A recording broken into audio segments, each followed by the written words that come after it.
I am 101 years old, and before you scroll away, listen carefully. I have watched strong young people disappear far too early, while others quietly lived past a century. The difference was not money, talent, or luck. It was one habit almost everyone ignores. If you are young and still breathing easily today, this message may decide how long that lasts. I was born in a time when nights were quiet and bodies followed the rhythm of the sun. There were no glowing screens calling us awake, no pride in exhaustion, and no applause for pushing the body beyond its limits. From the first years of my life, I learned that the body is not a machine, but a living companion. When it asks for rest, it is not asking politely, it is warning you. Over my long life, I have buried friends who were stronger than me, faster than me, and far more ambitious than me. They believed sleep could be postponed, replaced, or defeated. I never believed that. I listened when my eyes grew heavy and my mind slowed. I stopped when my body asked me to stop. Many young people today believe rest is weakness and fatigue is proof of purpose. That belief quietly shortens lives. I am not here to scare you. I am here because I survived long enough to see patterns others did not. Every decade, I watched the same mistake repeated by a new generation. They traded rest for progress and paid with their health later. Longevity does not begin with medicine or diets. It begins with respect. Respect for your body, respect for its limits, and respect for the signals it gives you long before damage becomes visible. This is where a long life truly starts. When I was young, people slept because the night demanded it, not because someone told them to. Darkness was not an enemy, it was a signal. Today, I see young people fighting the night as if rest were a weakness that must be conquered. They sleep when their bodies are already exhausted instead of when their bodies ask for rest. Over more than a century, I have learned that timing matters as much as sleep itself. There's a quiet damage that happens when you consistently ignore the natural rhythm of night and day. You may not feel it at first. In your 20s, your body forgives almost everything. In your 30s, it begins to complain. By your 40s and 50s, it starts collecting debts. I watched friends who stayed awake night after night, believing they were gaining time, when in truth, they were stealing from their future. Sleep taken at the wrong hours never fully repairs the body. It dulls the mind, strains the heart, and weakens the immune defenses that protect you silently every day. I did not live this long by accident. I slept when the world grew quiet. I allowed darkness to be part of my life instead of something to escape. Many young people today believe they can fix exhaustion later. Later is not guaranteed. The body remembers patterns, not intentions. If you consistently teach it that rest is optional, it will eventually stop asking and begin breaking. Longevity is built on honoring timing, not just effort. There is something important I need young people to understand, because this mistake is repeated quietly every day. The body always speaks before it breaks, but most people are too distracted to listen. Fatigue is not the enemy, it is a message. When your eyes burn, when your thoughts slow, when your patience disappears, your body is asking for mercy. Over my long life, I noticed that those who lived the longest were not the toughest, but the most attentive. They noticed small changes and respected them. Many young people today silence these signals with noise, caffeine, entertainment, and ambition. They treat warning signs as inconveniences instead of protection. I watch people ignore headaches, dizziness, constant tension, and restless sleep for years. They laughed it off and said they would rest later. Later never came the way they expected. The body keeps a quiet record of every ignored signal. It does not shout at first, it whispers. If you refuse to listen, it begins to speak louder through illness, anxiety, and sudden collapse. I survived more than 100 years because I treated fatigue like a friend, not a threat. When my body slowed, I slowed with it. When my strength faded for the day, I did not demand more. Rest is not quitting. Rest is maintenance. A well-maintained body carries you further than a damaged one driven by pride. Longevity is not about how much pain you can tolerate, but how early you respond to discomfort. If you learn to listen now, your body will protect you for decades. I want to tell you about pride, because pride has shortened more lives than illness ever did. I watched generations grow convinced that exhaustion was something to boast about.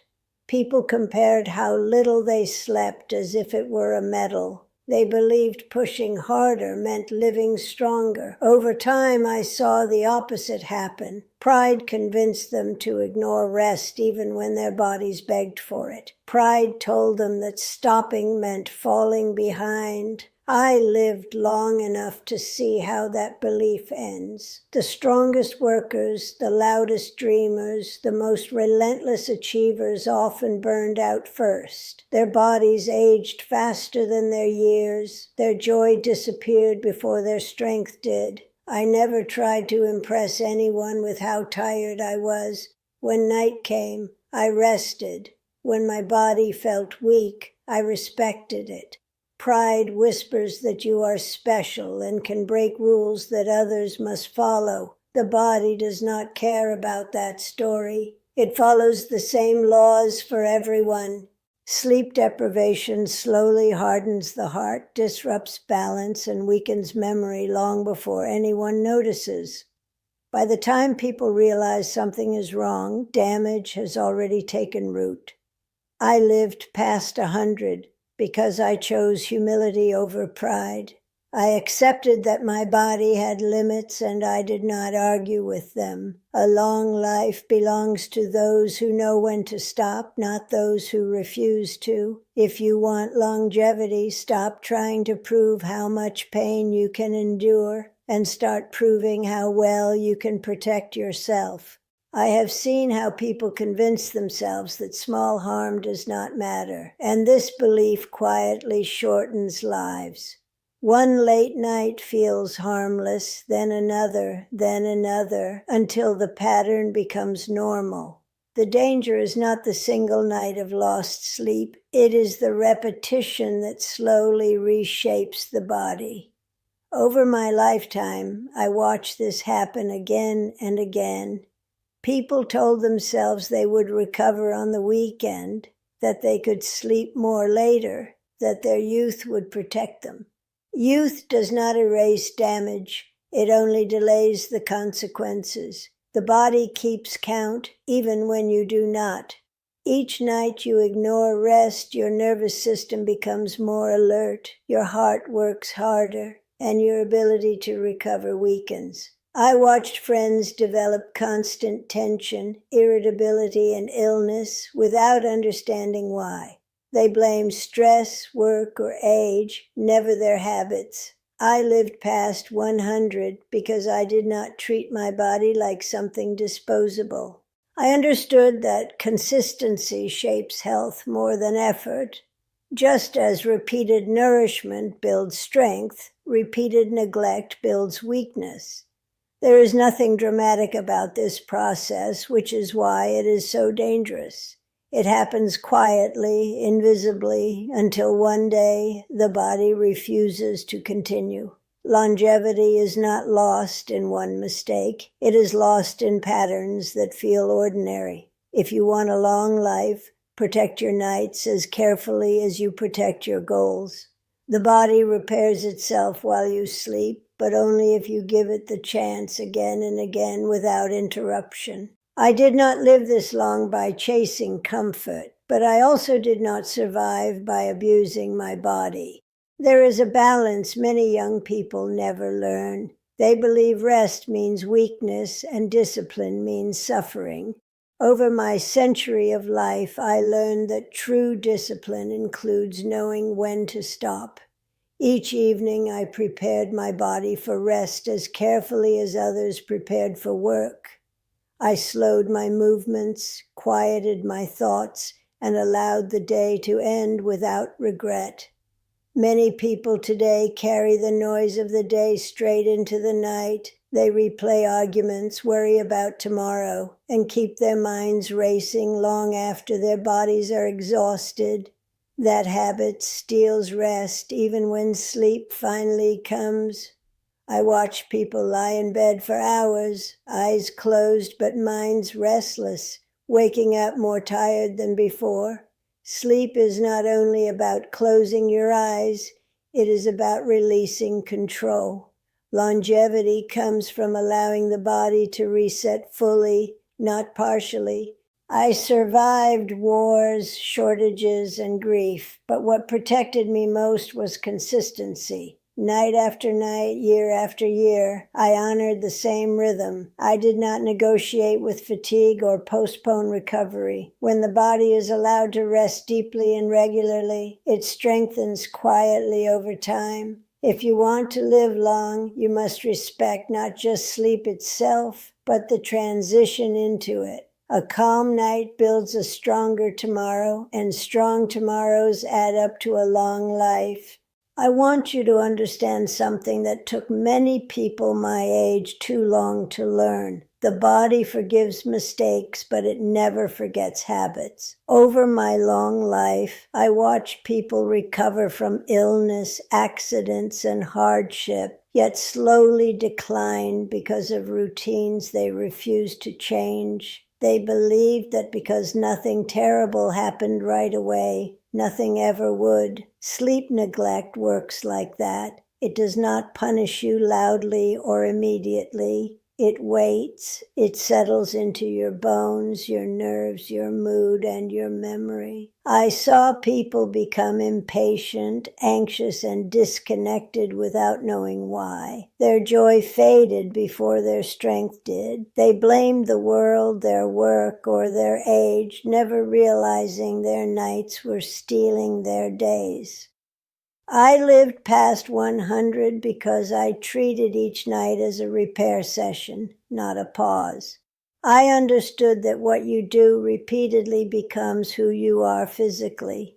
One good night cannot erase a bad pattern, just as one bad night cannot destroy a healthy one. Longevity belongs to those who choose consistency over intensity. It is not about dramatic effort. It is about quiet loyalty to your body. If you want to live long, you must ask yourself not what you can survive, but what you can sustain. The body rewards patience and punishes neglect slowly, fairly, and without emotion. Respect your habits now, and your future self will thank you for decades. Many young people believe they will rest later, when life becomes calmer, when work slows down, when success is finally reached.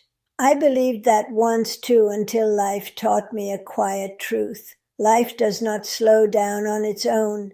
It only changes its reasons for being busy. Over my long life, I watched people postpone rest again and again, always promising themselves a future pause that never arrived. They said they would sleep more after the promotion, after the children grew up, after the pressure eased. By the time they looked back, their bodies were already worn. I did not wait for permission to rest. I rested because my body required it, not because my schedule allowed it. That choice protected me more than any medicine ever could. Sleep is not something you earn after exhaustion. It is something you need before damage begins. When you delay rest, you are not being productive. You are borrowing health from a future version of yourself. That future version will eventually demand repayment. I watched people reach their goals only to discover they no longer had the strength to enjoy them. Longevity is built by honoring rest in the present, not by gambling on recovery later. If you want a long life, stop making deals with fatigue. Rest is not a reward, it is a responsibility, and those who accept it early are the ones who last. I have learned that fear often keeps people awake more than work ever does. Fear of falling behind, fear of being forgotten, fear of not doing enough. Over my lifetime, I watched fear steal more sleep than ambition. People lay in bed replaying conversations, worrying about tomorrow, and measuring themselves against others. Their bodies were still, but their minds ran endlessly. This kind of wakefulness is dangerous because it feels productive while doing nothing but draining life. I lived long because I learned to separate preparation from obsession. When night came, I trusted that morning would bring its own answers. Anxiety convinces you that rest is irresponsible, but exhaustion never solves problems. It only makes them heavier. I saw people stay awake trying to control the future, only to lose control of their health instead. Sleep requires trust. Trust that you do not need to solve everything tonight. Trust that your body knows how to heal when you stop interfering. Over time, I noticed that those who lived the longest were not the ones with the most certainty, but the ones who could let go. They allowed the day to end without finishing every thought. They accepted that being human means being unfinished. Longevity grows where calm replaces fear. If you want a long life, learn to put your worries down before you lie down. The body cannot rest while the mind is fighting tomorrow. Peaceful nights create resilient days, and resilient days quietly extend your years. After living more than a century, I can tell you that a long life is not built from dramatic moments, but from quiet decisions repeated every day. Sleep was never just rest for me. It was a promise I kept to my body, a promise that I would not sacrifice tomorrow for today or health for pride. I watch many people regret the same mistake too late. They wish they had listened sooner, slowed down earlier, and respected their limits when warnings were still gentle. By the time pain arrived, it was no longer a lesson, it was a consequence. I'm not sharing this to frighten you, but to offer you something rare, a choice before damage becomes visible. You do not need to live recklessly to feel alive. You do not need to exhaust yourself to prove your worth. The body does not measure success by effort, it measures survival by balance. Every night you choose rest over resistance, you extend your future quietly. I reached 101 years not because I avoided hardship, but because I allowed recovery. Hard days ended with surrender, not defiance. If there is one lesson I leave you, it is this. Longevity begins when you stop treating your body like an obstacle and start treating it like a partner. Protect your nights, respect your limits, and allow rest to do its work. A long life is not something you chase. It is something you allow to happen.